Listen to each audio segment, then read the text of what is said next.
Comme toujours, chaque semaine, l'actu revue au travers du prisme de la com. Au sommaire, ce soir, l'opération Sauve qui peut du gouvernement sur les policiers, comment gérer la com de crise et éteindre l'incendie dévastateur dans l'opinion publique.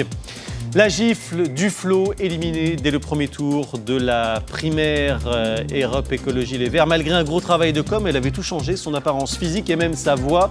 Mais décidément, tout ça ne suffit pas. Et puis, la com de casse. Brice de Nice, présent partout, y compris, vous le verrez, là où on ne l'attend pas. La promo a surfé sur plein d'idées originales. Nous regarderons les chiffres, nous verrons si tout cela a fonctionné ou pas. Avec nous cette semaine, la conseillère en stratégie opinion, prof à Paris 13, Anne-Claire Ruel, également Romain Mouton, fondateur de l'agence RM Conseil, et puis Nicolas Boudot, associé au cabinet Tilder. Bonsoir à tous les trois. Bonsoir. On commence donc par ce feu qui couve dans les rangs de la police, parce que c'est un peu un cas d'école de com raté pour le gouvernement. Un cas d'école qui s'est joué en 3 actes. Acte 1, d'abord, le patron de la police qui est envoyé au front et qui décide de jouer la dureté.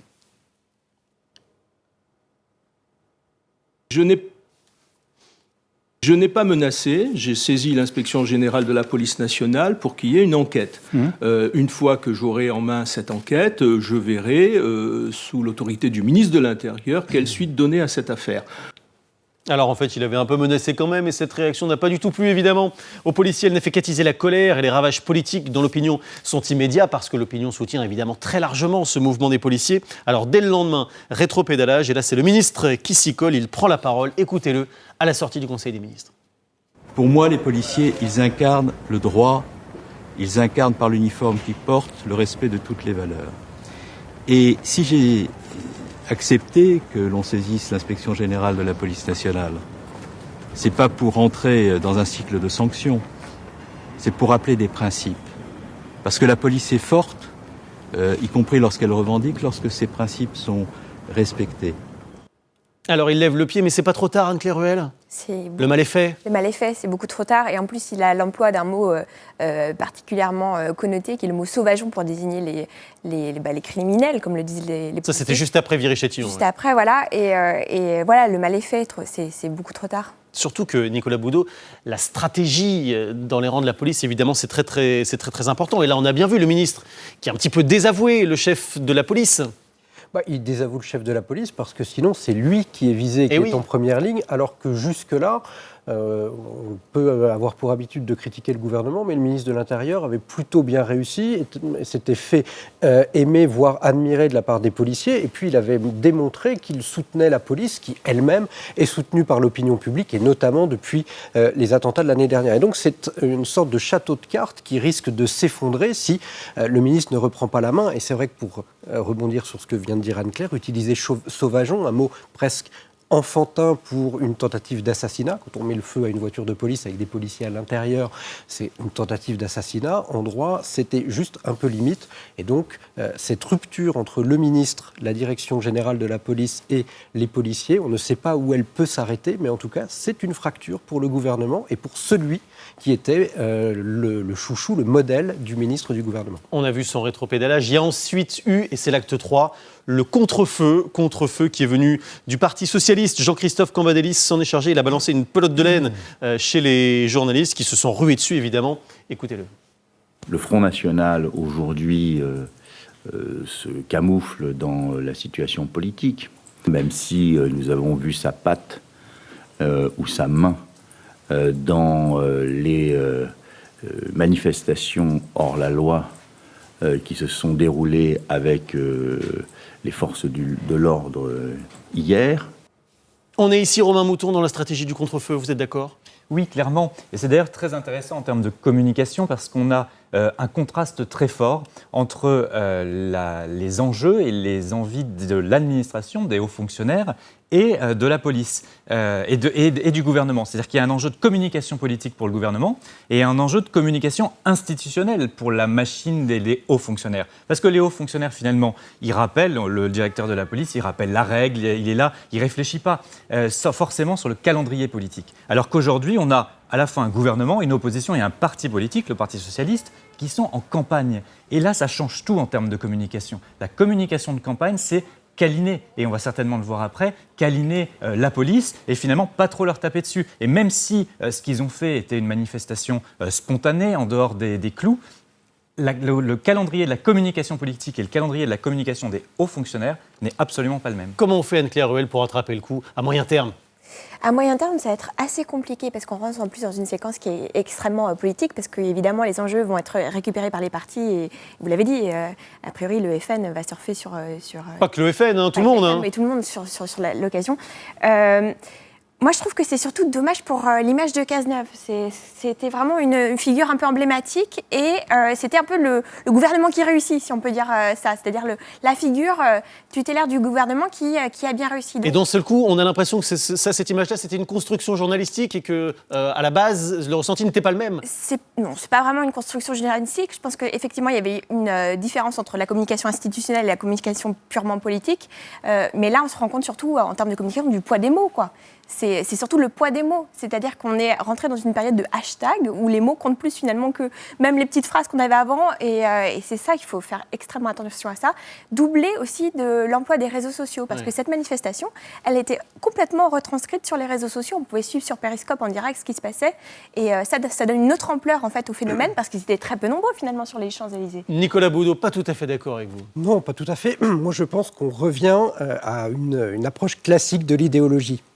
La gauche revient à ce qu'elle était en 1968, c'est-à-dire CRS-SS. Oui. Et donc, dans la bouche du premier secrétaire du Parti socialiste, c'est ça. C'est-à-dire qu'il, plutôt que de dire « on aime les policiers », il préfère dire « ils sont noyautés par le Front National ». Ce faisant, il s'écarte de la police et il rend encore plus difficile tout le travail du gouvernement qui va être d'essayer de renouer le dialogue avec la police. Donc, finalement, quand on a un ami comme Cambadélis pour nous aider, on n'a pas du tout besoin d'ennemis. Vraiment. Et donc là, on est finalement sur une ligne de fracture idéologique entre d'un côté la gauche qui se sépare de la police et la droite qui va essayer de d'après vous. Ah non, je pense pas. Ou alors si c'est fait de concert, c'est encore pire. Non, vraiment, là, on revient à une rupture idéologique classique avec d'un côté la gauche, pour être ultra caricaturale, qui va être plutôt du côté de ceux qui n'aiment pas la police, et la droite de l'autre côté. Et donc pour le gouvernement, pour essayer de renouer ce dialogue, ça va être extrêmement compliqué. On reste dans la communication politique maintenant avec ce coup de tonnerre qui est intervenu hier du côté d'Europe Écologie Les Verts. Un sacré ratage de com pour Cécile Duflot.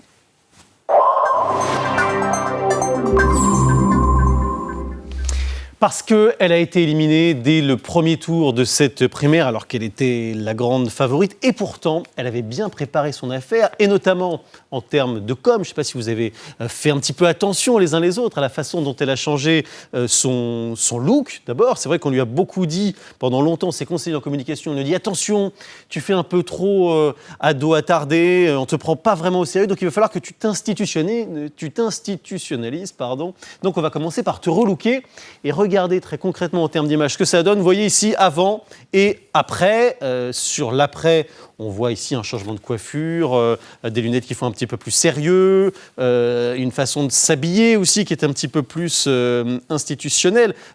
Romain Mouton, peut-être l'image de gauche ici, c'est vrai que ça ne fait pas vraiment fofolle non plus, mais incontestablement, elle a changé son look pour rentrer davantage dans le moule.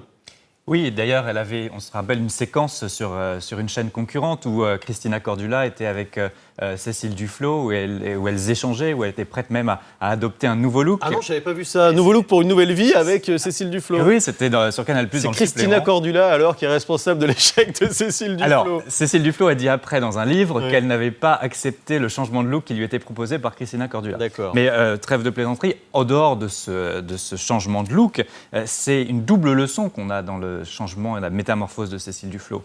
C'est à la fois le rejet de la com non authentique. C'est-à-dire que les gens, les électeurs, bon, il y a les 12 000 électeurs, donc ça reste marginal, ont sanctionné aussi le manque d'authenticité de Cécile Duflot. C'est-à-dire qu'elle a voulu être quelqu'un qu'elle n'est pas. Cécile Duflot, celle qu'on connaît, celle que les militants apprécient, celle que les gens ont soutenue, c'est celle, la génération Twitter, c'est la caricature un peu des guignols, la grande gueule, franche, etc., qui répond sur Twitter avec ses 336 000 abonnés, elle est à fond. Et là, la réalité, c'est qu'elle a voulu se spécialiser dans les sujets régaliens et apparaître telle qu'elle n'est pas. Donc, manque d'authenticité en termes de communication, sanctionné. Et puis, aussi, un manque de renouveau. cette primaire, c'est aussi l'arrivée de nouveaux visages. Yannick Jadot et Michel Rivasi. Michel Rivasi, c'est pas vraiment un nouveau visage. Non, c'est des visages qui ne sont pas forcément connus par le grand public. D'accord. Et la réalité, c'est qu'elle n'a pas forcément joué cette carte de se changer. On va aller un petit peu plus loin dans ce relooking de Cécile Duflot parce qu'elle ne s'est pas contentée juste de changer la coupe de cheveux, elle est aussi intervenue sur sa voix,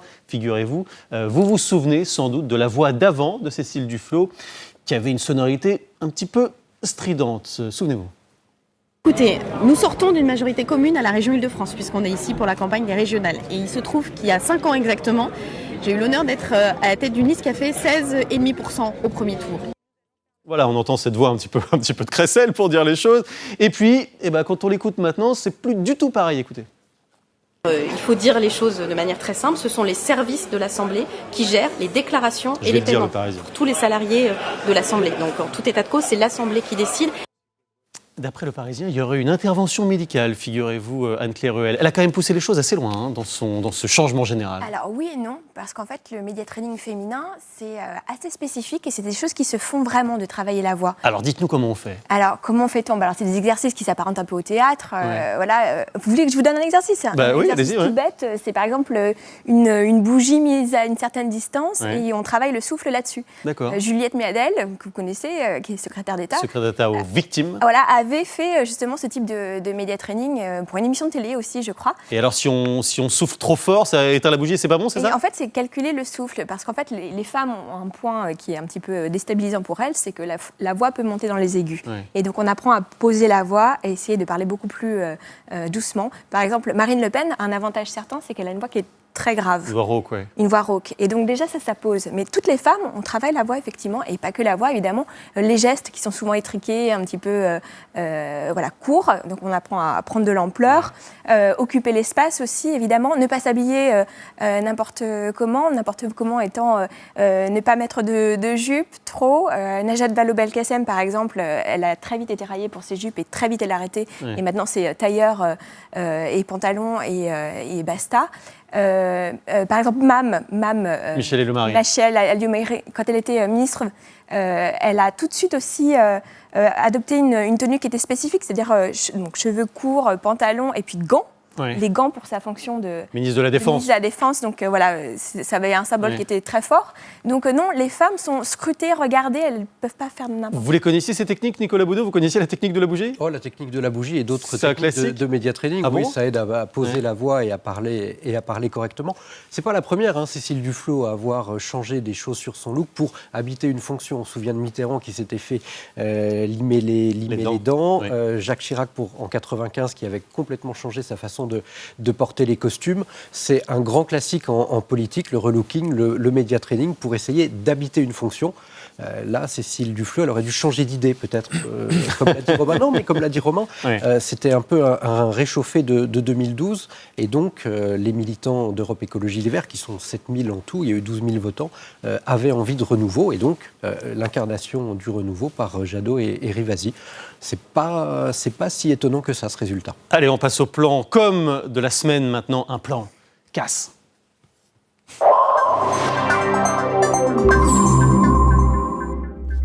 Avec le plan, la promo autour de Brice de Nice, massivement présent dans l'ensemble des médias. Mais aujourd'hui, ça ne suffit pas pour s'imposer, pour faire parler de soi et de son film. Quand il sort, il faut aussi avoir des idées un petit peu originales. Et on en a eu du côté de la promo de Brice de Nice. Il a beau avoir le QI d'un bulot, des idées, il en a plein. Il s'est notamment incrusté, mine de rien, dans un certain nombre d'émissions télé que vous connaissez très bien.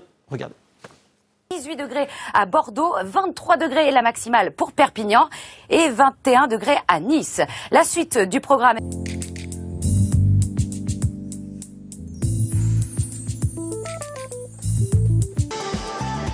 Stéphane vient voir aujourd'hui si elle a réussi. C'est Stéphane Plaza. Pas mal pour créer de la viralité, comme on dit Nicolas Boudot. Super fort, faire des caméos comme le faisait Hitchcock dans ses films, partout sur la télévision. Le nouveau média de masse, c'est absolument génial parce qu'il est certain d'être vu par un très grand nombre de personnes qui sont devant la télévision et il embrasse tous les publics. Des chiffres et des lettres, la météo, les émissions de Stéphane Plaza, il ratisse hyper large. Donc non, très très fort en termes de viralité. Souvent sur des chaînes d'ailleurs qui sont coproductrices ou productrices Bien sûr, de films. ça c'est le jeu. Ça aide à être vu, à être visible et puis à ce que les chaînes jouent le jeu. Non, très très fort en termes de promo de films, c'est vraiment super. Avec Anne-Claire Ruel, un film qui est un peu l'incarnation d'un produit du moment 360, comme on dit. C'est-à-dire qu'il y a un univers autour de Brice de Nice, donc on est présent sur tous les supports. Exactement, c'est intéressant parce qu'en fait c'est nouveau pour un film, mais c'est pas nouveau évidemment pour un lancement de produit. Oui. En fait, en termes de communication, on appelle ça la digitalisation d'un événement. Oui. Et moi, ce qui m'a particulièrement intéressée, c'est son faux film, en fait, le début du film qui s'arrête et ensuite, on joue avec les internautes en leur expliquant qu'en fait, c'est pas du tout le film qu'ils vont essayer de télécharger. Ne dévoilez pas tout parce qu'on va vous le montrer. Ça, justement, une bonne idée sur YouTube avec un vrai faux piratage. Vous l'avez compris, de nombreux internautes ont cru qu'une version du film était déjà disponible de façon piratée sur Internet. Et bien finalement, pas du tout. C'était encore une bonne blague qui a cassé les pirates. Regardez. C'est mon cours de casse-chi. Ah non! T'as cru que t'allais voir tout le film? Oh non! Ah la casse! T'as cru que t'allais voir tout le film, tout mon film? En plus, c'est même pas le bon début!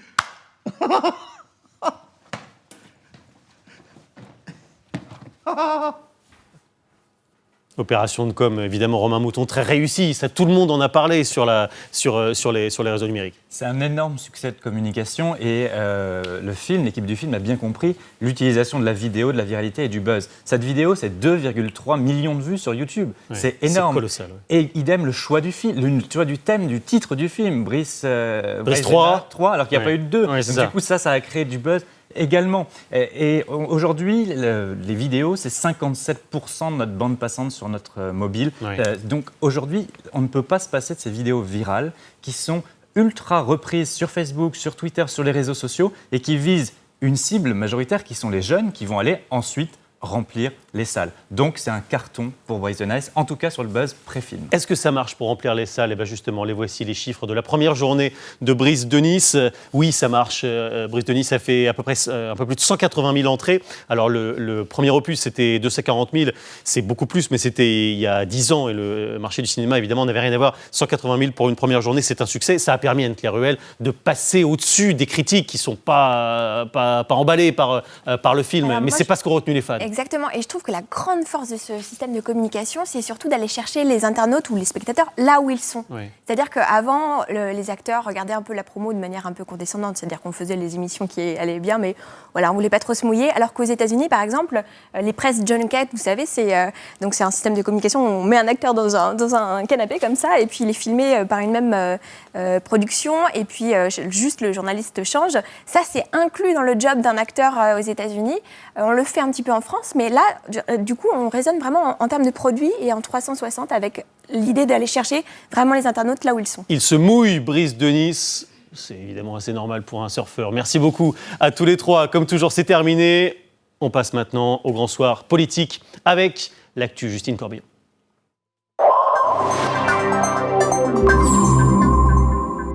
Bonsoir.